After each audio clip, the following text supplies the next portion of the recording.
Cumprimento os irmãos com a paz do Senhor Jesus. Aqui quem vos fala novamente é o presbítero Renato da Igreja Brasil para Cristo de Formosa.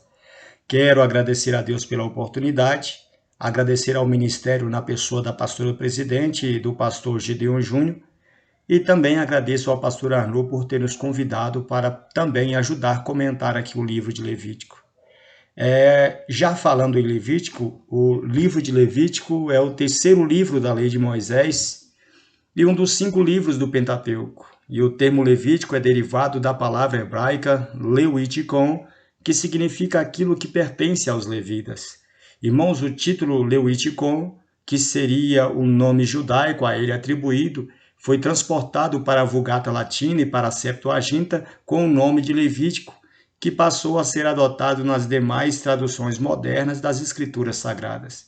Este é um livro extremamente complexo e de difícil interpretação, mas Cristo é a chave que destranca as portas dos seus mistérios. Os sacrifícios nele tipificados são sombras, parábolas, protótipos ou antítipos de Cristo. Mas como nenhum deles era uma representação perfeita dele e de sua obra vicária, foram instituídos os 5 sacrifícios principais que o representassem na lei, sendo eles o holocausto, a oferta de manjares, o sacrifício pacífico, a oferta pelo pecado e a oferta pela culpa. Sendo assim, dizer que o livro de Levítico é um espelho que transcende a imagem de Cristo do Antigo para o Novo Testamento não seria nenhum exagero, pois sua liturgia é fundamental para entendermos o seu sacrifício na cruz e sua obra de salvação. Então, feitas essas considerações iniciais, vamos estudar o capítulo 1 do livro de Levítico, que trata inicialmente da convocação de Moisés para adentrar a presença de Deus e ouvir as suas leis, mas o foco principal deste capítulo está voltado às ofertas de holocaustos. E para fins didáticos, nós dividiremos este capítulo em 2 partes. A primeira parte irá do verso 1 ao 7 e a segunda dos versículos 8 ao 17. Então, comecemos aqui, irmãos, no capítulo 1, verso 1, parte A, que diz: E chamou o Senhor a Moisés. Irmãos, a tradução judaica diz que esta frase incomum, e ele chamou a Moisés, é usada como uma fórmula introdutória nas 3 diferentes ocasiões em que o Senhor traz uma revelação especial a Moisés. Assim, quando o Senhor lhe convocou para anunciar a libertação dos israelitas do cativeiro egípcio, ele o chamou da sarça ardente. Quando o Senhor estava prestes a dar a Moisés os 10 mandamentos para o povo de Israel, ele o chamou do topo do monte Sinai. E agora, quando o Senhor está prestes a dar as leis pelas quais a sua adoração divina deve ser devidamente regulamentada, ele chama a Moisés da tenda da congregação. E o versículo 1, parte B, diz: E falou com ele da tenda da congregação. O início de Levítico, irmãos, está intimamente vinculado à conclusão do livro de Êxodo, no capítulo 40, imediatamente após a edificação e consagração do tabernáculo. Agora, quando todas as suas coisas estavam ordenadas, sua mobília estava no devido lugar, as tribos estavam já reunidas, cada uma com as suas bandeiras em torno do tabernáculo, Deus chama a Moisés, que se aproxima do oráculo para receber as instruções sobre tudo aquilo que pertencia à lei sacrificial levítica. No capítulo 19, verso 16 ao 20, Deus manifesta a sua glória e fala a Moisés do alto do monte Sinai, em meio a terremotos, vozes, relâmpagos e trovões. O barulho daquele espetáculo, irmãos, era completamente ensurdecedor e qualquer que tocasse o monte segundo a ordem de Deus seria morto. Mas aqui, com voz mansa e suave, de cima do propiciatório, Deus manifesta a sua glória e convoca Moisés do interior do Santo dos Santos para lhe transmitir, aleluia, as coisas pertencentes à lei. No Sinai, a ordem era de afastamento do pecador, mas no tabernáculo a mensagem agora é santificação para reaproximação. É como se Deus descesse do Monte Sinai, aonde ninguém poderia chegar, e viesse ao encontro do pecador através do tabernáculo.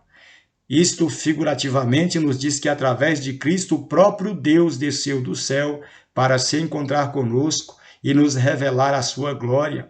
Em João, no capítulo 1, verso 14, diz que agora o Verbo se fez carne e habitou entre nós, e vimos a sua glória como a glória do unigênito do Pai, cheio de graça e cheio de verdade. No versículo 2, parte a primeira orientação de Deus, após o tabernáculo receber a sua glória, é convidar o seu povo para lhe oferecer ofertas de sacrifícios. Ele diz a Moisés: fala aos filhos de Israel e diz-lhes: quando algum de vós oferecer uma oferta ao Senhor. Aqui, irmãos, o advérbio de tempo empregado neste verso nos fala dos sacrifícios de iniciativa do próprio ofertante. Os sacrifícios de holocaustos, das ofertas de manjares e das ofertas pacíficas eram voluntários, pois representavam o caráter voluntário da entrega de Cristo por nós. Lá no capítulo 10, versículo 17 e 18 do livro de João, Cristo diz: por isso o Pai me ama, porque eu dou a minha vida para tomá-la de volta. Ninguém a tira de mim, mas eu de mim mesmo a dou, pois tenho poder para dar e poder para tornar a tomá-la novamente. Já as ofertas pelo pecado e pela culpa eram obrigatórias porque falavam da morte penitente de Cristo para perdão dos nossos pecados. E a parte B do versículo 2, oferecerá do seu rebanho a sua oferta de gado, isto é, de gado, vacas e de ovelhas. E nas ofertas a Deus, irmãos, não se admitiam animais selvagens ou aves de rapinas nos seus sacrifícios, pois eles tinham que ser animais mansos e herbívoros, pois aquele que daria a sua vida por nós não poderia ser representado por um ser que sobrevive da morte de outro ser.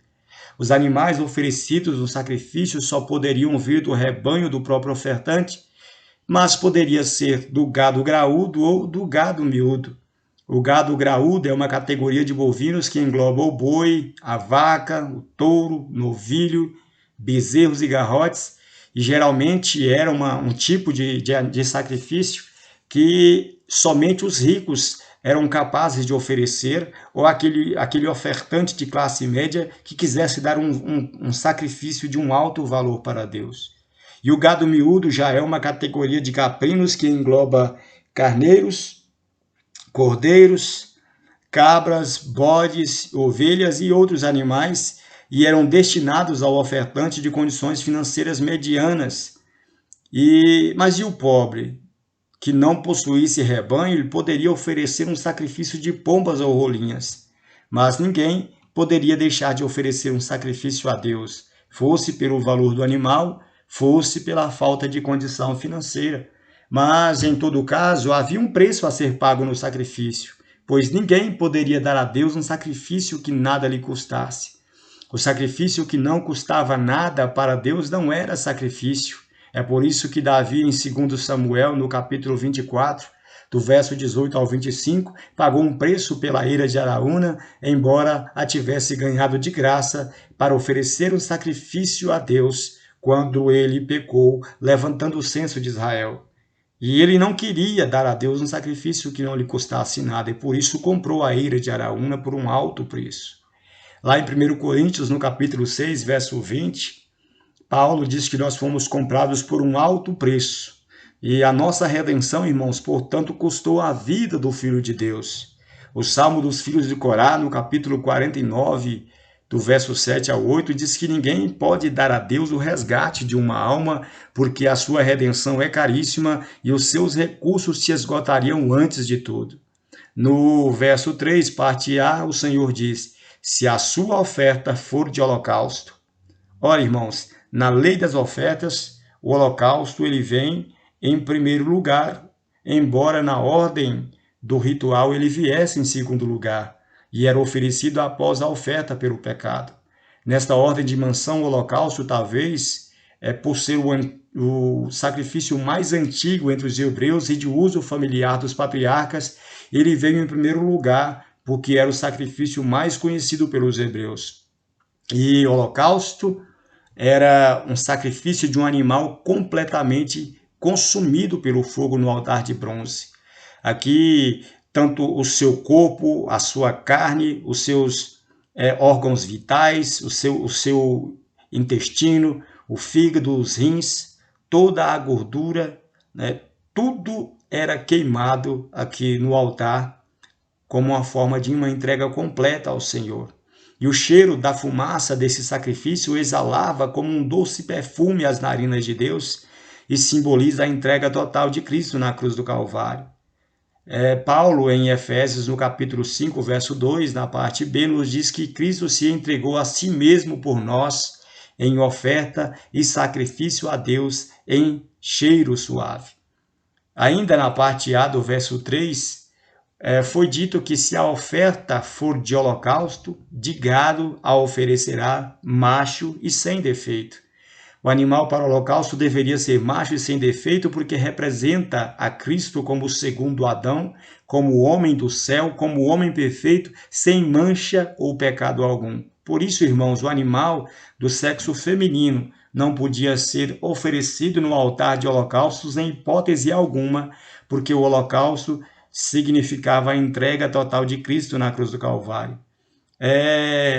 Entretanto, irmãos, permitiam-se o uso de animais fêmeas nas ofertas de comunhão, pois elas não subiriam no altar, não seriam queimadas no altar completamente, mas eram comidas em um banquete comunitário entre o povo e o sacerdote, e nós veremos isso lá no capítulo 3 e também no capítulo 4 deste mesmo livro. Na parte B do versículo 3, o Senhor estabelece 2 critérios para esta oferenda. Ela deveria ser apresentada pelo ofertante à porta da tenda da congregação e oferecida de sua própria vontade ao Senhor. E antes da instituição da lei, o sacrifício de holocausto era feito em campo aberto, onde o ofertante se sentisse à vontade e onde ele bem escolhesse. Mas agora, com raríssimas exceções, o único local permitido para sacrificar era no altar que ficava à entrada do pátio do tabernáculo. Conforme Levíticos capítulo 17, verso 4. Então, irmãos, oferecer sacrifícios em outros altares a partir de agora era considerado um sinal de rebeldia à aliança de Deus, e qualquer um que derramasse sangue em outro lugar seria eliminado do meio do povo de Deus.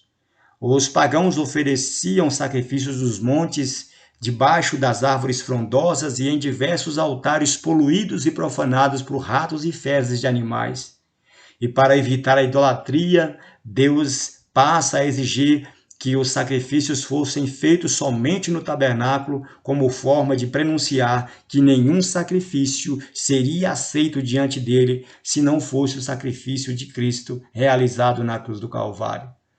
No versículo 4, o Senhor diz: e porá a sua mão sobre a cabeça do holocausto, para que seja aceito a favor dele para a sua expiação. Aqui, irmãos, a imposição de mãos do ofertante sobre a vítima, segundo estudiosos, era ordenada não apenas no caso de holocaustos, mas também no caso das ofertas pacíficas e nas ofertas pelo pecado. Nestas 3 ocasiões, o ofertante impunha as 2 mãos com muita força sobre a cabeça do animal, entre os chifres, e ninguém podia fazer isso por ele, pois o ato de impor as mãos sobre a cabeça da vítima implicava numa transferência simbólica, mas ao mesmo tempo personalíssima e individual dos pecados. O ofertante, em oração, confessava todas as suas culpas e delitos sobre a cabeça do animal ainda vivo, pedindo ao Senhor que prevalecesse o poder da imputação e da expiação, e assim a sua alma figurativamente se unia à alma da vítima, que era aceita em lugar dele, e dava a sua vida em total dedicação a Deus, à causa do ofertante, para fazer expiação por ele. E todos esses atos de imputação e expiação são atos proféticos que denotam que Cristo recebeu a imputação do nosso pecado e realizou a expiação, o que parte de Deus, para cobrir os nossos pecados e nos purificar diante de Deus. No versículo 5, o Senhor continua a instrução dizendo: Depois o ofertante degolará o novilho perante o Senhor, e os filhos de Arão, os sacerdotes, oferecerão o sangue e espargirão o sangue em redor sobre o altar que está diante da porta da congregação. Irmãos, com exceção da oferta de manjares, o sangue era o artigo principal dos sacrifícios, pois ele é o único elemento apaziguador da ira divina entre Deus e o homem. Romanos 3, verso 25, Paulo nos diz que Deus propôs a propiciação pela fé no sangue de Cristo para demonstrar a sua justiça pela remissão dos pecados dantes cometidos sob a presciência de Deus. Aqui vemos que degolar o animal também era responsabilidade do ofertante. E após o ato de imputação, o sacerdote lhe entregava uma faca de cobre e o ofertante cortava a garganta da vítima ali. E quando o sangue começava a jorrar, irmãos, era colhido pelo sacerdote numa bacia de bronze que era colhido e espalhado ao redor do altar. Isto é uma clara demonstração da responsabilidade de cada ser humano pelo sangue derramado na cruz, pois todos nós somos individualmente responsáveis pela morte do Filho de Deus, pois por nossa causa, por causa do pecado de Adão que nós herdamos, ele teve que morrer para restaurar o nosso vínculo com Deus através da aliança do sangue que ele derramou na cruz. Por isso ninguém pode, irmãos, rejeitar o sacrifício de Cristo. E a cobrança do desprezo pelo sangue de Cristo será aplicada a todos aqueles que rejeitarem a Cristo como Salvador. Lá em Hebreus, no capítulo 10, versículo 29, o escritor diz: de quanto maior juízo cuidais vós, será julgado merecedor aquele que pisar o Filho de Deus, que profanar o sangue da aliança com o qual foi santificado e ultrajar o Espírito da graça. Em outras palavras, ele diz: minha é a vingança e eu retribuirei. Portanto, irmãos, todos nós devemos aceitar a Cristo. E quem rejeita a Cristo, rejeita a Deus, que o entregou como oferta pelo nosso pecado. No verso 6 diz assim: então esfolará o holocausto e o partirá nos seus pedaços. A ordem de Deus era que após derramar o sangue, o ofertante esfolaria ou tiraria o couro do animal e depois cortaria o corpo em pedaços. O corte em várias partes indica que devemos valorizar tudo sobre o sacrifício do nosso Senhor Jesus. E o couro do animal, irmãos, era dado ao sacerdote conforme Levítico, lá do capítulo 7, verso 8. E aqui nós entendemos que o ato de tirar o couro e despedaçar o corpo da vítima fala do sofrimento de Jesus durante os preparativos da crucificação. Cristo foi chicoteado até esfolar a sua pele, foi cuspido, xingado, coroado de espinhos e cravado em uma cruz com pregos pontiagudos, enquanto seu sangue jorrava dos ferimentos do seu corpo. E quanto a isso, em Isaías 52:14, o profeta, como que olhando para o futuro, profetizou sobre o sofrimento do Messias. Como pasmaram muitos à vista dele, pois o seu aspecto estava tão desfigurado que não era como o aspecto de um homem, e a sua figura não era como a figura dos filhos dos homens. O verso 7 diz: e os filhos de Arão, o sacerdote, porão fogo sobre o altar, pondo em ordem a lenha sobre o fogo. Aqui vemos que depois que o ofertante esfolava o animal e lhe tirava o couro ou a pele e o entregava ao sacerdote, para que as suas partes cortadas fossem postas em ordem com a lenha no altar, para ser totalmente queimado. Temos aqui outra semelhança, irmãos, da crucificação, pois do mesmo modo, Cristo está após intenso sofrimento sobre um chicote que o esfacelou, ele foi entregue para ser crucificado por nós e levaram o seu corpo ao altar chamado Calvário e colocaram o seu corpo sobre a lenha, que é uma máxima representação do madeiro da cruz onde Cristo foi crucificado. E aqui o fogo também nos traz a ideia de que o sacrifício, a queima deste sacrifício representa o intenso sofrimento e a agonia que Cristo passou para morrer na cruz, e também fala do peso que ele suportou por causa dos pecados do mundo inteiro que estava sendo lançado sobre a sua cabeça e sobre o seu corpo naquele momento. Por isso nós devemos agradecer muito a Deus, porque o sacrifício de Cristo, ele foi um sacrifício sofrido para que nós pudéssemos, depois de sermos resgatados e reconciliados com Deus, receber a paz e a santificação diante do Senhor, para que nós pudéssemos servi-lo com alegria e com singeleza de coração. Então, chegando aqui ao versículo 7, nós vamos dar uma parada por hoje, e amanhã eu aguardo os irmãos para que nós possamos estudar do versículo 8 até ao versículo 17. Deus vos abençoe em nome de Jesus e tenha um ótimo dia.